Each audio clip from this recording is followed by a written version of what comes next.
You don't have to go to the gym. You don't have to run a marathon. You don't have to do anything crazy. 4 very simple exercises that are going to enable your mitochondria to use glucose from your bloodstream to fuel your muscles. And as a result, they will reduce the glucose spike of a meal. Hello, angels, and welcome back to the Glucose Goddess Show. I'm Jessie Inchauspé, have a French biochemist who is obsessed, but like in a healthy obsessed fashion, obsessed with helping you understand your body and your health. And today I've put on my exercise shorts because we're going to talk about exercising. So I want to teach you 4 really simple movements you can do every single day that are going to transform how you feel because they will lower your glucose spikes. Now, it's up to you if you want to do all 4 or if you want to choose one. Let's start with one, okay? Pick one and then you can build up. So pick today one exercise in this episode that you can do every single day starting today. Promise. Pinky promise. Starting today so that you can feel better. So let's get into it. First things first, let's have a little quick look at what actually happens when we move our muscles. So anytime I move a muscle, whether I'm doing this or I'm doing a squat or I'm doing whatever, here's what's going on. Your muscle, here's an example of a muscle. Your muscle contracts. This is what creates the movement. And in order to contract, it is your little factories inside your cells, your mitochondria, that transform things, notably glucose, into energy to fuel your muscles. So muscles have a ton of mitochondria in them who are creating energy for them. The name of the energy created by your mitochondria is called ATP. The harder your muscle is contracting, the more energy it needs. The longer your muscle is contracting, the more energy it needs. And your mitochondria to create energy, one of the places they will look for the building blocks is in your bloodstream. Your mitochondria will look for glucose or blood sugar in your bloodstream to convert into energy to fuel your working muscles. And we can use this to our advantage. And today I'm going to show you these 4 very simple exercises. You don't have to go to the gym. You don't have to run a marathon. You don't have to do anything crazy. 4 very simple exercises that are going to enable your mitochondria to use glucose from your bloodstream to fuel your muscles. And as a result, they will reduce the glucose spike of a meal. During a meal, if we eat too many carbs and sugars, carbs are things like bread, pasta, rice, potatoes, oats, and sugars are anything sweet from a cookie to an apple. If we eat too many carbs, so too many starches and sugars, that's going to create a big glucose spike in our body. Now, these spikes have damaging consequences. We want to reduce them. Here's an example. If you have a panuka, I love pashuka, you will create a big glucose spike in your body because a panuka contains a lot of carbs and sugars. This glucose spike will lead to inflammation, glycation, insulin release, and during the dip after the spike, you might want more sugar because dips after spikes can lead to cravings and hunger. You might feel tired too. So, reducing our glucose spikes is really key to feeling our best today and also to help our body prevent long-term chronic diseases. I have a whole episode on how glucose is linked to diseases and people without diabetes. Check it out if you want more. But today's episode is all about reducing these spikes in very easy ways. So if after you've eaten something high in carbs and sugars, after you've eaten something that would create a glucose spike, if you get in there and before that food has time to create a glucose spike, you activate your muscles. Your muscles will grab some of the glucose from that meal thanks to your mitochondria, and they will turn it into energy to contract instead of letting all that excess glucose create a damaging glucose spike in your body. So that's the whole point of today's episode. It's about 4 really easy exercises you can do to reduce the glucose spikes after you eat something high in carbs and sugars. The first exercise I want to talk about is called the soles push-up or the calf raise. So imagine you're at your desk, you're at work, you're at school, wherever you've eaten something really high in carbs. Here is the easiest and most discreet way you can lower the glucose spike of that meal. You will simply put your feet on the ground like this and then just go up and down.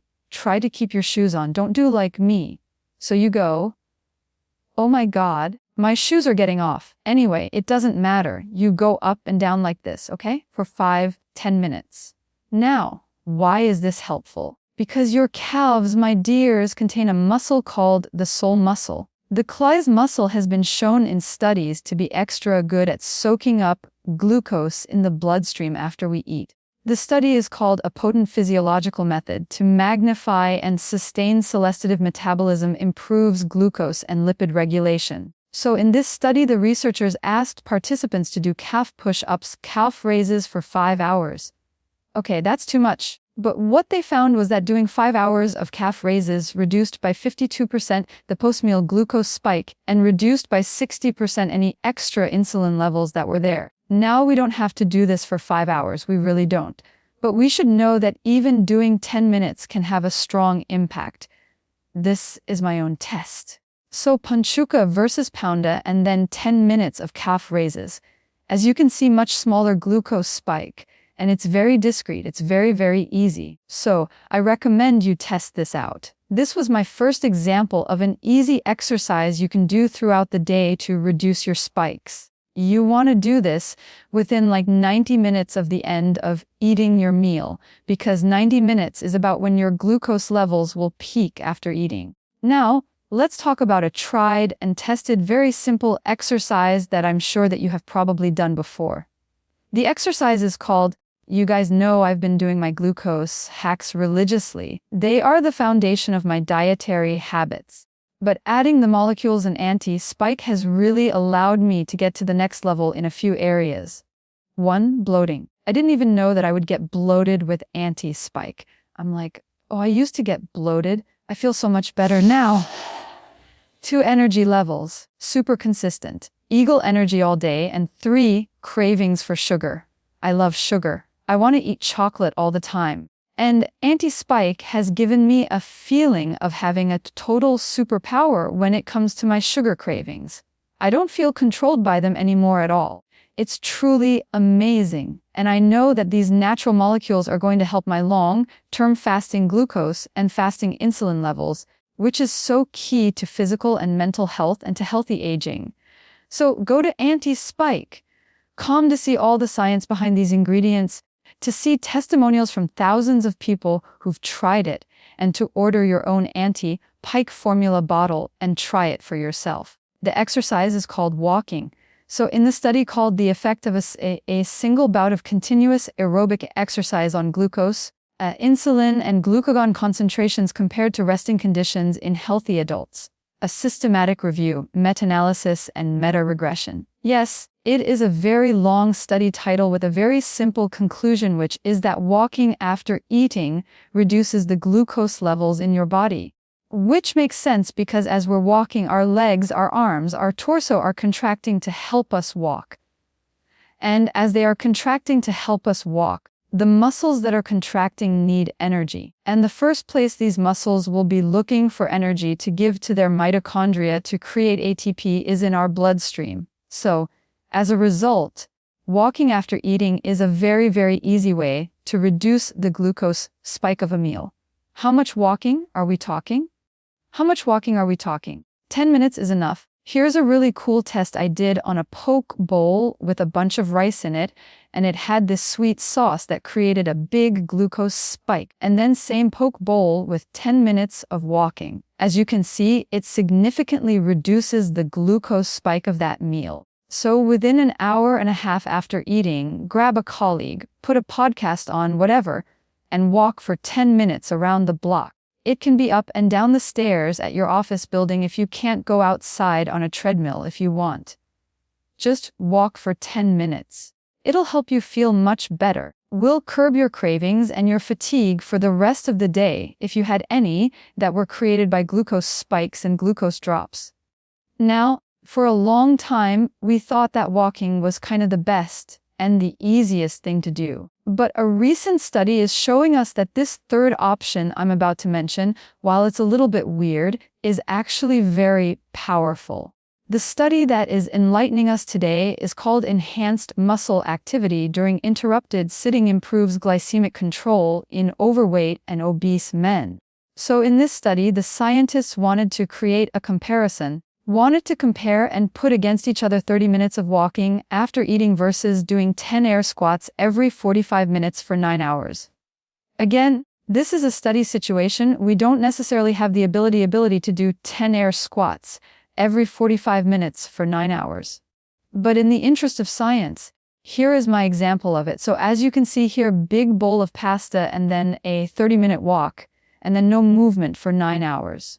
My glucose level stayed quite higher. We see a bit more roller coaster going on versus that same bowl of pasta with 10 air squats every 45 minutes for 9 hours. Now, I would never draw conclusions based on my own individual tests. That's not what I'm doing here. I'm illustrating what the scientists found on a big cohort of people in their study. So, it appears, as you can see in my own results, that doing air squats, 10 air squats every 45 minutes for a long time, reduces our glucose levels more efficiently than walking for 30 minutes. So, if you prefer that, try it out. Every 45 minutes, 10 air squats for you don't have to do 9 hours. That's a lot. Maybe like even once or twice or 3 times could be super helpful. It just shows us that different kinds of exercises that take more or less time and effort have different impacts on our glucose levels. So that was option number 3. If you love squats, put a little timer on, and after eating 10 squats, 45 minutes later, 10 squats and maybe a third time. Again, you don't have to do 9 times. That's a lot. But a few squats for a couple hours after eating. Easy. Check it out. See what you think. And now my final exercise option, my final suggestion is extremely easy. So let's say you have an apartment or a house wherever you live. Odds are after you eat or throughout the day, you got to tidy things in your house. A very easy way to get movement in after eating is to do a small house chore. So after eating your meal, your dinner, perhaps within 90 minutes you get up and you tidy your kitchen. Perhaps you have to fold some laundry. Perhaps you have to vacuum your house. So you grab your vacuum cleaner and you vacuum for 15 minutes like I'm doing in this example. As you can see, a donut on its own, big glucose spike, a donut and then some vacuuming for 15 minutes, much smaller spike. Simple exercise snacks they're called. So simple movements that we do on a day-to-day basis. If we organize them and plan them after a meal high in carbs, it can help our body process the carbs better and reduce the consequences. So that's number 4. Doing a simple house chore, for example, after dinner can be super helpful. And one more thing I want to mention about why exercising to reduce a glucose spike can be so helpful and such a wonderful thing to do. So generally in our body, after we experience a big glucose spike, our body tells our pancreas to send out a hormone called insulin. Insulin's job is to grab all the excess glucose in our body and store it away in various storage units to reduce the glucose spike, get our glucose levels to come back down. And that's great. That's normal. The problem is over time, if your insulin levels increase every single day, multiple times for days, weeks, months, years, over time, that accumulation of a lot of insulin can cause its own issues like insulin resistance, like prediabetes or type 2 diabetes. What's great about moving after eating as a way to reduce your glucose spikes is that your muscles, when they absorb glucose after you eat, they don't need insulin to do so when they're contracting. So you're reducing your glucose spike without increasing your insulin levels. And this is so cool and so great because one of the ways that you could reduce somebody's glucose levels would be by just giving them a ton of insulin. But the problem is, as I explained, high insulin levels have their own consequences. So by using your muscles after eating, you're not only reducing your glucose spike so that you feel better energy, fewer cravings, less hunger, less inflammation, you're also helping your body not release too much insulin, which is a very good and healthy thing. So there we have it. Those were my 4 examples of really easy exercises you can do every day. The cellulose push up like this, the calf raise, the walking, the air squats if you want, or the simple house chore. Now, moving after eating is just one of my 10 glucose hacks. And if you want to see all of them which don't require as much physical activity, I promise the other ones are about food. Download in the description of this episode my PDF with my 10 core glucose hacks that will help you reduce your glucose spikes, feel amazing today, have and help your body and your health in the long term as well. Thank you for watching. I'll see you next time.